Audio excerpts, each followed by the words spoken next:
भगवत गीता में भगवान श्री कृष्ण कहते हैं, मन का बेचैन होना उसका स्वभाव है।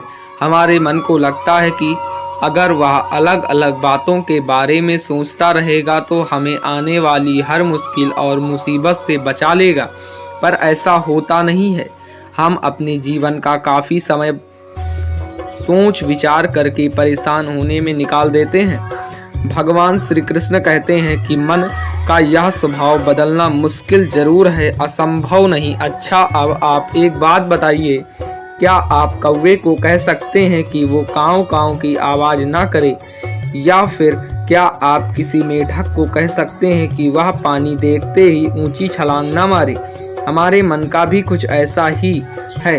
जीवन में कुछ भी होता है, अच्छा या बुरा, हमारा मन उस पर काँव काँव करने लगता है। काँव काँव से मेरा मतलब यह है, चिंता करना, व्याकुल होना कोई बुरी बात होती भी नहीं है, और मन परेशान की ऊंची ऊंची लपटें लेने लगता है। कभी कभी तो मुझे ऐसा लगता है कि हमसे कोई लोग सिर्फ परेशान होने के लिए जीते हैं। सारी परेशानी, पीड़ा, दुविधा अक्सर हमारी मन की बनाई हुई कहानी होती है। भगवान श्री कृष्ण हमें हमारे मन को शांत और स्थिर करने के दो उपाय देते हैं। पहला, ध्यान लगाना, दूसरा, वैराग्य भाव सीखना। अब ध्यान शब्द सुनते ही आप में से कई लोगों कहेंगे कि आप आंख बंद करके सांसें अंदर बाहर नहीं ले सकते। यहाँ हम सब गलती कर बैठते हैं। ध्यान का मतलब सिर्फ आंख बंद करना नहीं। ध्यान का मतलब होता है अपना पूरा ध्यान किसी चीज पर लगाना और उससे हटने नहीं देना। अगर आप रोटी बना रहे हो तो सिर्फ आपका ध्यान रोटी पर ही होना चाहिए।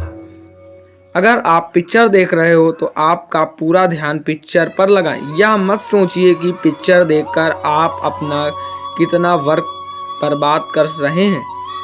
जब आप जीवन के हर छोटे बड़े काम को पूरे ध्यान से करते हैं तो आपका जीवन ही एक ध्यान बन जाता है। ऐसे जीवन में शांत, स्थिरता, साहस और सफलता का होना अनिवार्य है। वैराग्य भाव दूसरा उपाय है। वैराग्य का अर्थ यह नहीं कि आप सब कुछ छोड़कर जंगल में जाकर बैठ जाएं। वैराग्य का सच्चा अर्थ है कि आप जो काम कर रहे हैं उसका क्या नतीजा या रिजल्ट निकलेगा उसकी चिंता ना करें। जैसे अगर आपने कोई इंटरव्यू दिया, आप यह कर सकते हैं कि पूरे मन से तैयारी करें और अपना बेस्ट देकर आ जाएं।